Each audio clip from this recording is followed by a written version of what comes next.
Hi, my name is Janice Emoisi with Key to Texas Realty, and today I want to talk to you about the home buying process and what steps you need to take to get started, as well as what important things you need to know to help make this journey a success for you and your families.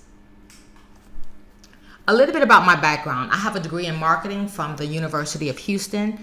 I'm originally from Chicago. I'm a Texan now because I've been here for over 25 years. I'm a homeowner. I have one son and one daughter. I'm an investor, writer, publisher, and cook. I love to cook. I also published a little cookbook. A little bit about my experience. I have owned my own mortgage company. I have worked for the big banks. I used to work for a custom home builder who was my husband before he passed away. All right, the agenda for today. We're going to be talking about the pre-approval letter and why it's important and why you need it first and foremost. We're going to talk about what the first page of the contract looks like. We're going to look at a survey. We're going to talk about down payment assistance, the classes. And we're also going to talk about the initial out-of-pocket fees, why these are so important from the very beginning. A lot of times, first-time home buyers or people who are purchasing for the first time, they don't realize there are some initial out-of-pocket fees that they have to have set aside, ready, and available when they go to submit that offer. We're going to talk about the home buying process. Homeowner's insurance versus the home warranty, flood insurance, which is totally separate from homeowner's insurance. A lot of times people think that if the house floods that it's covered because they have homeowner's insurance. That's not true. Home inspections, new home builders, open houses, the home loan toolkit, the 10 commandments of buying a home, the moving checklist, after closing, final tips, and any questions that you might have. Now, the pre-approval letter. The pre-approval letter is very important.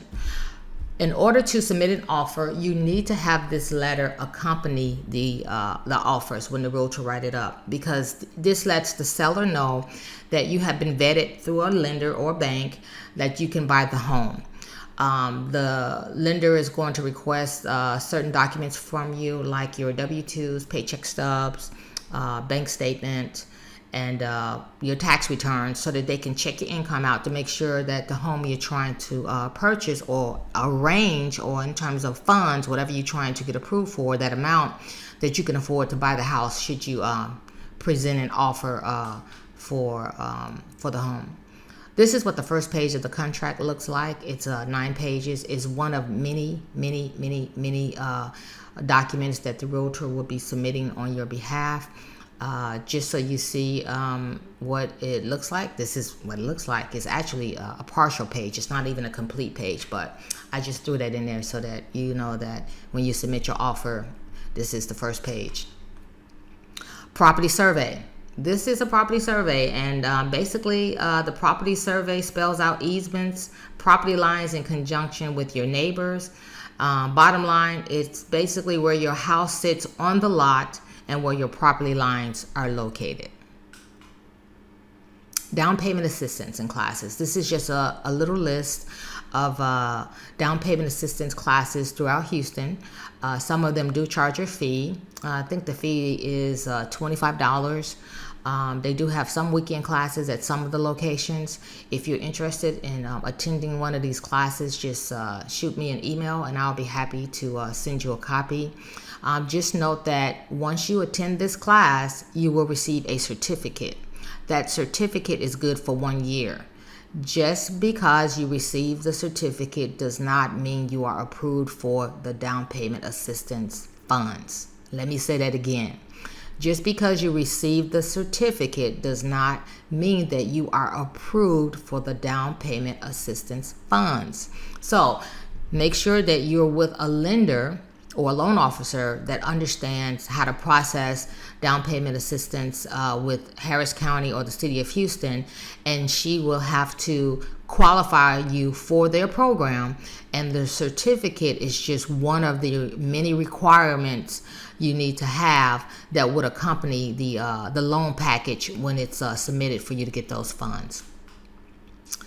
Initial out-of-pocket fees. This is a very important page. This is what I was talking about. So you're going to buy a house and they tell you we can get you a loan, 100% financing, no money down, or the seller's going to pay for all your closing costs, or the down payment assistance is going to pay for down payment and closing costs. Great, fine. What do I do next? Okay. The lender has vetted you, checked you out, and gave you a pre-approval letter saying you can purchase a home up to $200,000. Doesn't mean you have to spend $200. Just says you can go up to $200,000. So whatever house you find, you're going to pay 1% of the sales price in earnest money. That earnest money is going to accompany the contract, and you're also going to pay an option fee. And the option fee is going to go to the seller. It's basically telling the seller, hey, we're going to pull your house off the market. I'm going to have it inspected to make sure everything is looking good. It's copacetic, and then after the inspection report comes back, then we continue to move forward with the loan. So the option fee, I think, is a pretty small price to pay to pull someone's home off the market to have it inspected. So again, just make sure you have 1% of the sales price. You're going to have an option fee check you're going to write to the seller. And in the contract, there's a spot for these two items here for the earnest money, how much is going to be given over to the title company. They're going to hold those funds in escrow for you. You will receive a credit. So any money you pay out of pocket towards your purchase of your home, and let me correct that, I shouldn't say any money. The majority of the money that you pay out of pocket towards the purchase of your new home, you will receive a credit back. But do let me stress, for the home inspection, that's not considered a closing cost item. That home inspection that you're going to have done, you're going to pay that on your own behalf. It's just the cost of doing business. So whatever home you select, you get to choose your own inspection or inspector, and not Uncle Bob. It has to be a licensed inspector. So this website here will allow you to go and find you a home inspector, or you can inquire around to ask someone if they've used a real good inspector that you can use to have your property inspected. Termite inspection. Sometimes you would need to have the home treated for termites, or the seller will have the home treated for termites, or you may even have to have a termite inspection done to even find out how bad it is and what you can negotiate with the seller on if that's the case. So hopefully the home inspector you choose can do both. If you need to have the termite inspection done. It's not necessarily all the time you will. Most of the time it's just earnest money, option fee, home inspection, and that's it. But in rare cases, you would need to have a termite inspection done. The last three appear on the closing costs disclosure, but it's paid at the end when you close at the title company. Everything is done at the end because you'll bring a check for what the balance is after all the fees and things have been deducted and credited and things like that. You'll have a final amount that you'll have to bring in. Part of these closing cost fees are 5, 6, and 7 as well. So, but just note that these are just estimates.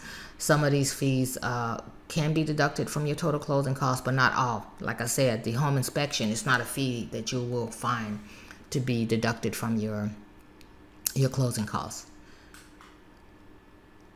The home buying process. This is a cute little Monopoly board I kind of picked up that I liked, that outlines and talks about the home buying process in very good detail.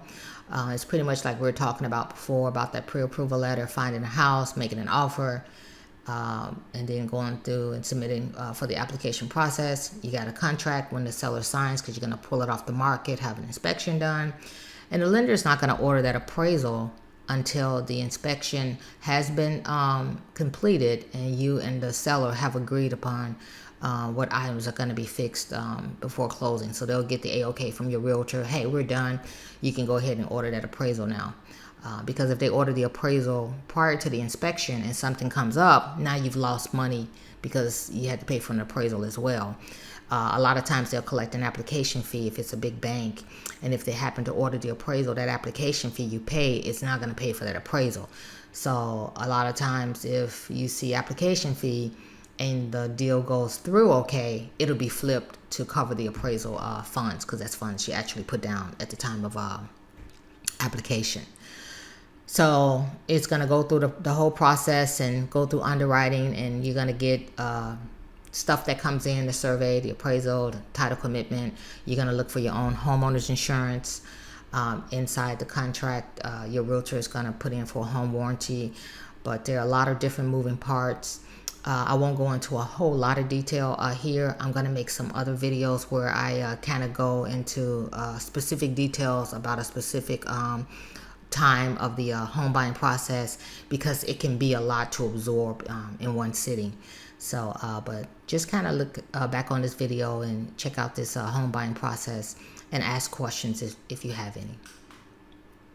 All right, here's the homeowner's insurance versus the home warranty. Just some little key things that or subtle differences between the two.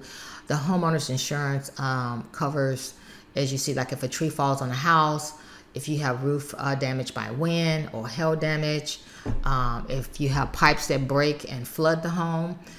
This is like an exception to that flood insurance rule. However, not all insurance policies cover this. So that's why it's really important when you're shopping for homeowners insurance, you check to see if these things are covered. If your personal belongings are stolen, if a dog bites your neighbor who sues. So these are things that the homeowners insurance covered. If there's a hurricane, like we just had Hurricane Harvey comes and destroys your house, you have homeowners insurance. The home warranty, however, covers items in the home like appliances, dishwasher, air conditioner, refrigerator. It's not all the time covered. It's extra, just like a swimming pool. So when you're looking for a home warranty, or when your realtor is writing up the contract, look at some of the different home warranties to see exactly what things are covered. Sometimes they will cover changing the locks on the doors for you, which is important. Reprogramming the garage door openers, which is important, especially if you're taking over a home from someone else. So make sure you check these things out. Again, flood insurance is a totally separate policy from your regular homeowner's insurance. Flood insurance is great for, like I said, what we just had, Hurricane Harvey. If it's a separate policy from your homeowner's insurance, a lot of people had homeowner's insurance but no flood insurance, which means that they did not have coverage for flood damage into the home. So you may not be in a flood area, but it's always recommended that you may not be in a flood area now, but you may be in one tomorrow. So it's only about, $500, I believe, a year for the flood insurance. I'm not in a flood area, but I carry it. I was scared though this past time because I forgot to renew it, and believe me, the water came within 6 feet from my home, and I was getting super nervous because I didn't have any flood insurance. So just be aware that flood insurance is separate from your regular homeowner's insurance. Home inspection. When the home inspector comes out and he's spending those 3 to 5 hours, depending on how big the home is, these are the things that he's looking at. You do not necessarily have to be present at the home inspection, but if you want to be there, you can. But just know that your home inspector is going to be in one of these places doing some of these things to inspect the home for you. And within 24 to 24 hours, 24 to 48 hours, he's going to give you a full report on the home, and he's also going to give you a summary at the end of the report that you can go over with your realtor and talk to the seller about if there are some things that need to be fixed. Now, let's talk a little bit about new home builders. If you're in the market to buy a new home, please take your realtor with you. I do know sometimes it's difficult to just snatch up your realtor on a weekend. If it's a nice, beautiful weekend and you and the family are out and about, and bam, you run across one of these new home builders that popped up in your neighborhood, and you just want to drop by and take a look, and you're feeling a little guilty, don't. I tell my clients all the time, hey, if you can't get me, meaning I can't go with you at that time you want to go look.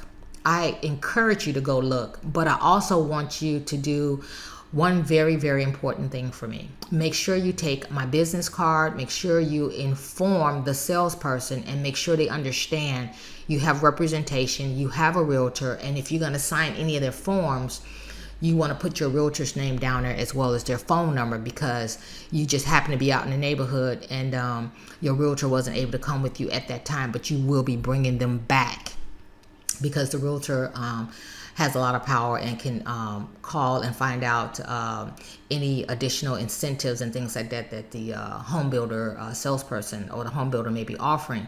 But please note that the salesperson does not work for you or represent you. They represent and work for and on behalf of the builder. So yes, you come in, they are lovely people. They do a wonderful job of selling their product. I love them to death. They are really good at what they do, but you also need someone to represent you who's really good at what they do as well, so that when those contracts and things are being signed and your realtor is advising you to get a home inspector, while the salespeople there are telling you don't need a home inspector, it's really good for you to to follow the advice of your hired realtor from your side. This is just a checklist that I put together. It's a partial list. These are some of the things that I like to gather. So when you go, like I said, I want you to take the business card with you. Make sure you write the realtor's name and telephone number on the sheet that they want to have you sign.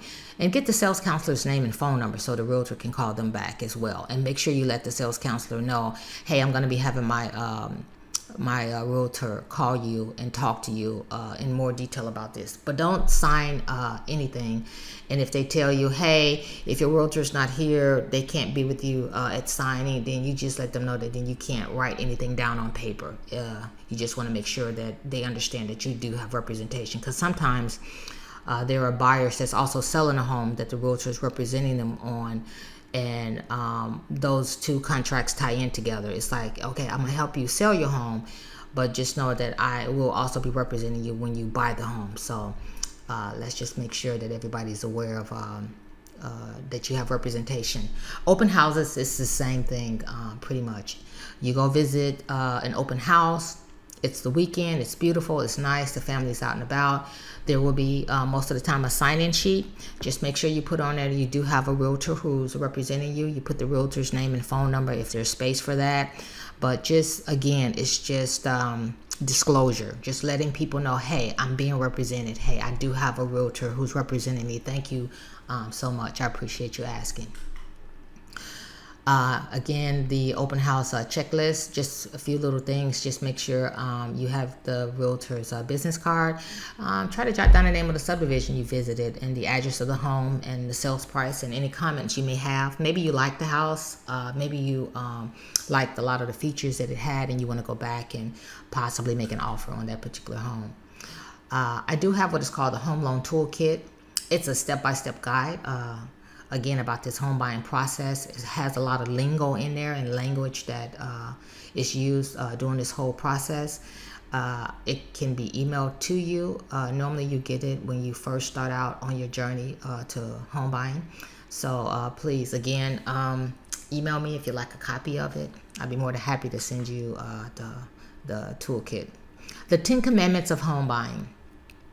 Now, I'd say maybe 80% of the time, the first-time home buyer will break 2 or more of these rules before we get to the end of the process. And just know that breaking any of these rules can and often do terminate or change your loan profile or put you into a state where you no longer can qualify to purchase the home. So just be very, very careful to not do any of these things that's on this list. Be certain to talk to your loan officer if you're thinking about or not sure about whether you should or can do anything on this list. You can't do anything on this list, so just make sure you run everything by your loan officer. So we're going to run through these really, really quick, and I'll be brief. So number 1, don't change jobs or become self-employed or quit your job. I've had people retire before 2 days before closing. I've had people change their jobs because they were going to get more money, but it's not in the same field. So be real careful about doing this. Don't buy a new car, truck, or van. I've had people that try to buy a car for a daughter or for a son and think that it's not going to show up on a credit report until that next month. Trust me, the lenders are going to pull your credit. They're going to do a soft pull. They're going to take a look at it right before you close to make sure you didn't go out and do any of these things. So they will find out, and you will be punished for it because they're going to add it into your debt ratios and it's going to mess you up. So please don't go out and buy a new car. Don't go out using the charge cars excessively. Meaning you know you're getting a new house, it's a big empty house, understand that. You see this nice flat screen TV, you just want to go shopping, you see all these cute little things you can buy for the house. Don't do it. Don't spend money you have set aside for the closing. Sometimes we can get a little bit crazy, or people have gotten a little bit crazy, and they spend money that they had set aside in a special account just for the purpose of purchasing the home, and then they find out towards the end they don't have enough funds. So just be real careful about this, and try not to omit debts or liabilities from your loan application. There are debts that don't necessarily show up on your credit report. Be sure to discuss those things with your loan officer so that they can know how to handle that for you in terms of reporting and taking it out of your debt ratios. And when you see the furniture sales, don't run down and purchase new furniture. A lot of people want to go and open up furniture accounts so that they can fill the house. I do understand that, but you need to make sure that you're not adding to your liabilities so that it makes you not qualify again for the loan. Number 7, please do not originate any inquiries into your credit. And what I mean by that is when you try to apply for anything, a car, a new credit card, any type of credit, it's called an inquiry on your credit report. And so you're going to have to explain to the lender, hey, what were you trying to buy? We see that you have several inquiries on here. You didn't have these prior to starting your loan application, and now you have them. What did you buy, and when is that going to show up on your credit? And see, you're thinking you're okay because it's not showing up right away, but they see the inquiry, which means you either got that credit card or you didn't. So if you didn't, you have to explain that you didn't, depending on which loan you're qualified to get. So be real careful about that. Do not make any large deposits without first checking with your loan officer. This is where even if it's $50 in your account, you turn over your bank statements, they see you put cash in the account for $50, they're going to want to know what it is. If you go and you sell items, say you got money for jewelry and you dumped a large chunk of money in an account, they're going to want to know, where did that money come from? Who gave it to you? Why did they give it to you? In other words, you need to have a paper trail. Direct deposits are okay, especially from your workplace, but just be real careful about taking chunks of money or cash money and just randomly dumping it into your account. You need to have a totally separate account that's strictly for your loan. It can't be a brand new account because they're going to want 2 to 3 months of bank statements. So just be real careful here. Do not co-sign a loan for anyone during this process. Somebody may need you to put your name down on something for them. Again, don't do it. Even if it's, like I said, if you're trying to help someone with an apartment, or if you're trying to do it could be a personal loan. Those, again, are inquiries. Those are red flags for the lender. Be careful about that. And again, don't change bank accounts. This is number 10. We kind of talked about this. Just because you're messing up the bank account that you're not supposed to be dumping large deposits into, and you're spending money and doing all kinds of crazy stuff with it, doesn't mean that you can wipe it all away by going to open up a fresh bank account. Again, it's going to draw another red flag up for the lender, and they're going to look at you very closely now. So just be real careful about bank accounts, putting money in and out of those accounts, and get with your loan officer. They'll be the best person to advise you and tell you what you need to be doing. Moving checklist. This is a really good one. I love to send this checklist out to my buyers because it kind of gives them an idea. It kind of gauges you of some of the things that you should be doing before that big day come. And it's a very helpful, useful list. So I've had people tell me that it really helped them. So I will be sending that out. After closing, I like to get reviews if I did a good job for you. And if I didn't do a good job, I still like to hear what was it that I could have done better. So please copy and paste for me any reviews. And this helps me to grow my business as well. Final tips. I highly advise, and I've said this before, work with a realtor. They're going to handle all your paperwork, your negotiations, and they're going to be the person that represents you. So this is very, very important, and this is very, very dear and near to my heart, because I hear of a lot of people trying to go it alone, and disaster just happens, and it's really difficult for a realtor to come in after the fact, after the option period, after the inspections, and after stuff wasn't negotiated, to rewind the clock and fix things. You can't. Once time runs out on certain things that need to be done, it's hard to go back, and you're kind of stuck until either you close and the deal it's just not a good thing to do. Like I said, I've seen some horrible things happen to some really good people. Okay. Like I said, if you're not good with paperwork or contracts and dates and things like that, get a realtor. All right. If you have any questions for me, or you would like to ask me any questions, or you would like to talk to me, just shoot me an email or call me, and I'll be more than happy to talk to you and advise you if you like. Even if you're not working with me and you have someone, I try not to talk to people that do have representation, because it's not a good thing to do. Just talk to your realtor about some of the questions you may have, and I'm pretty sure they'll do a really good job of assisting you. We're all pretty good, so just go back and try to resolve any things that you can or might have. Oh, and I also have a first-time home buyer book. It's called Insider Secrets to Buying a Home.